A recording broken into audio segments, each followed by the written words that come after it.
3 मार्च 2002 छापड़वाड़ का गांव। एक 17 लोगों का परिवार जिसकी एक सदस्य थी बिल्किस बानो। बिल्किस बानो उस समय कुछ 21 साल की थी और 5 महीने से गर्भवती थी। उनके पेट में एक 5 महीने का बच्चा था।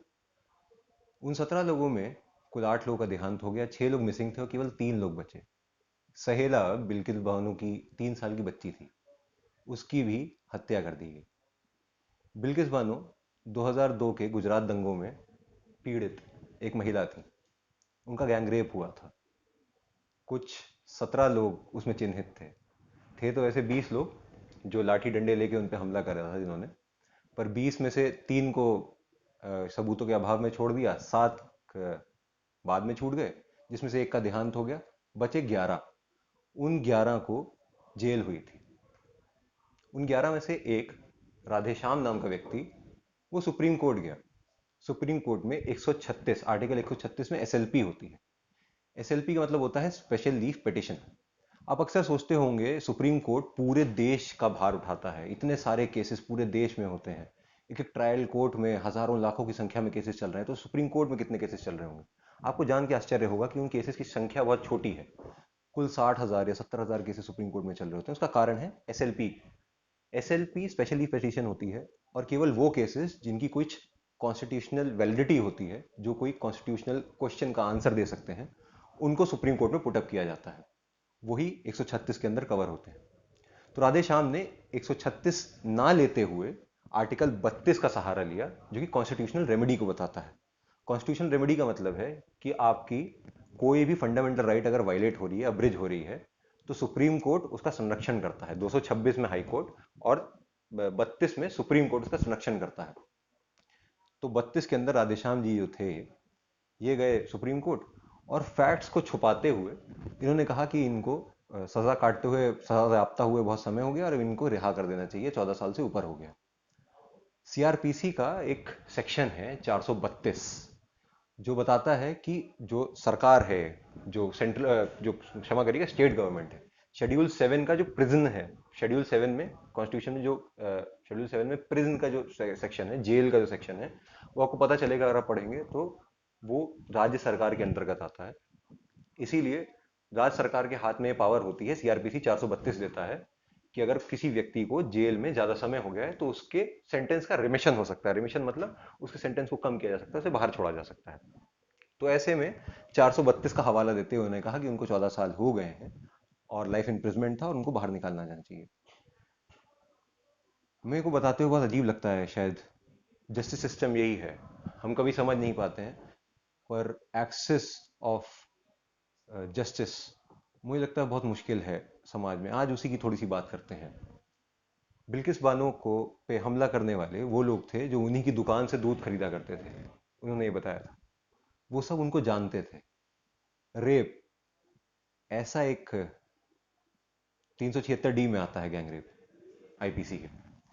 एक ऐसा गुना है ना जो केवल एक महिला के प्रति नहीं होता, वो अपनी सेक्सुअल लस्ट केवल उसको पूरा करने के लिए नहीं है, वो किसी समाज पे, किसी व्यक्ति पे आधिपत्य जमाने के लिए, अपना डोमिनेशन, अपनी पावर दिखाने के लिए लोग करते हैं। जनरल याया खान जो पाकिस्तान के मिलिट्री जनरल हुआ करते थे, जब उन्होंने जेनोसाइड किया बांग्लादेश का, तब उन्होंने ऑर्डर दिया था कि I will change the jeans of Bangladesh in 1 generation. उन्होंने कहा था इतने रेप करो कि इनकी जनरेशन खत्म हो जाए, इनका ये निस्तनाबूत हो जाए, ये सब पश्तो हो जाए।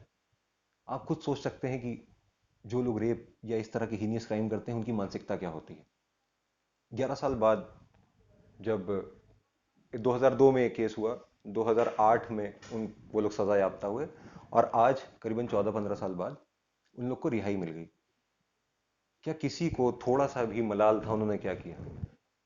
मैं किसी संप्रदाय या व्यक्ति विशेष के बारे में नहीं कहता, पर मैं उस महिला की पीड़ा समझने का प्रयास करता हूँ जिसके घर के इतने सारे लोग मर गए। उसकी 3 साल की बच्ची तक की हत्या कर दी। उसके पेट में 5 महीने का बच्चा था।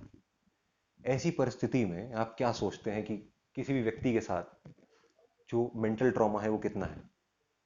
अभी एक पीआईएल पड़ी है, सुभाषनी अली और महुआ मोइत्रा जो टीएमसी की सांसद हैं, उन्होंने अभी एक पीआईएल डाली जिसको मान लिया गया है और इसी केस के चलते।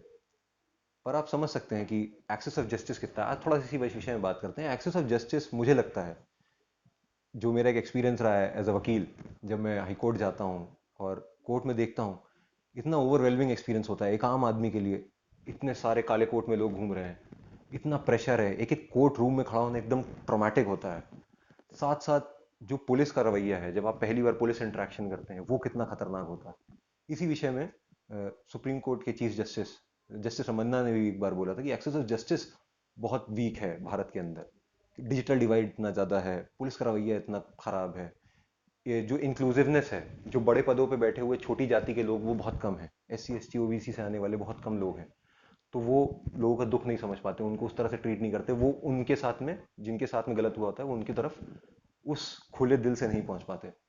तो आप समझ सकते हैं कि लोगों के अंदर कितनी घुटन है। मुझे लगता है एक्सेस ऑफ जस्टिस सुधारने की जरूरत है। आप कोर्ट रूम में देखते हैं, आप लोगों से मिलते हैं, और उसके लिए जितने भी वकील हैं जो मेरी प्रजाति के लोग हैं, उनको बाहर आना पड़ेगा और अपना हिस्से का काम करना पड़ेगा, लोगों से मिलना पड़ेगा, उनके लिए और रेडिली अवेलेबल होना पड़ेगा। वो बहुत ज़रूरी है। सरकार का काम था एक ऑर्गेनाइजेशन बनाना, उन्होंने 9 नवंबर 1995 को 95 को नालसा बना दी। नालसा का काम है लीगल एड देना, लोगों की सहायता करना, पर कितना लीगल एड सही लोगों तक पहुंच पाता है, ये हम खुद से सवाल करें। बिल्किस बानो के जो अपराधी थे जिन्होंने उनके साथ गलत किया, उनको सज़ा मिली, वो छूट गए, उसकी कॉन्स्टिट्यूशनैलिटी पे या उसके प्रोसेस पे मैं सवाल नहीं उठा सकता, मेरी हैसियत नहीं है। सुप्रीम कोर्ट पे सवाल उठाना मेरी औकात नहीं है। पर क्या उन लोगों को जो उन्होंने किया उसके लिए ज़रा सा भी पश्चाताप था? क्या उन्हें लगता है कि उन्होंने जो किया उससे कुछ सही हो सकता था या गलत हो सकता था? ये जानना बहुत ज़रूरी था। ये वीडियो था, और अगर अच्छा लगे तो इसे शेयर करिए, नहीं लगे तो इसे यहीं बंद कर दीजिए। हमें लाइक करिए अगर हम अच्छे लगते हैं, बुरा लगे तो डिसलाइक करिए। कमेंट सेक्शन में लिख के बताइए हम क्या और सुधार कर सकते हैं। जाने से पहले एक और बात, 2016 से लेके 2019 तक 427 लोग कस्टोडियल डेथ मर चुके हैं, मतलब पुलिस की हिरासत में मर गए। तो सोचिएगा कि आपकी पुलिस आपकी सहायता कर रही है, एक्सेस ऑफ जस्टिस कितना है, इसके बारे में सोचिएगा और विचार करिएगा, अपने लोगों को शेयर करिएगा। नमस्कार, मैं मोहित हूँ, ये टिप्पा है।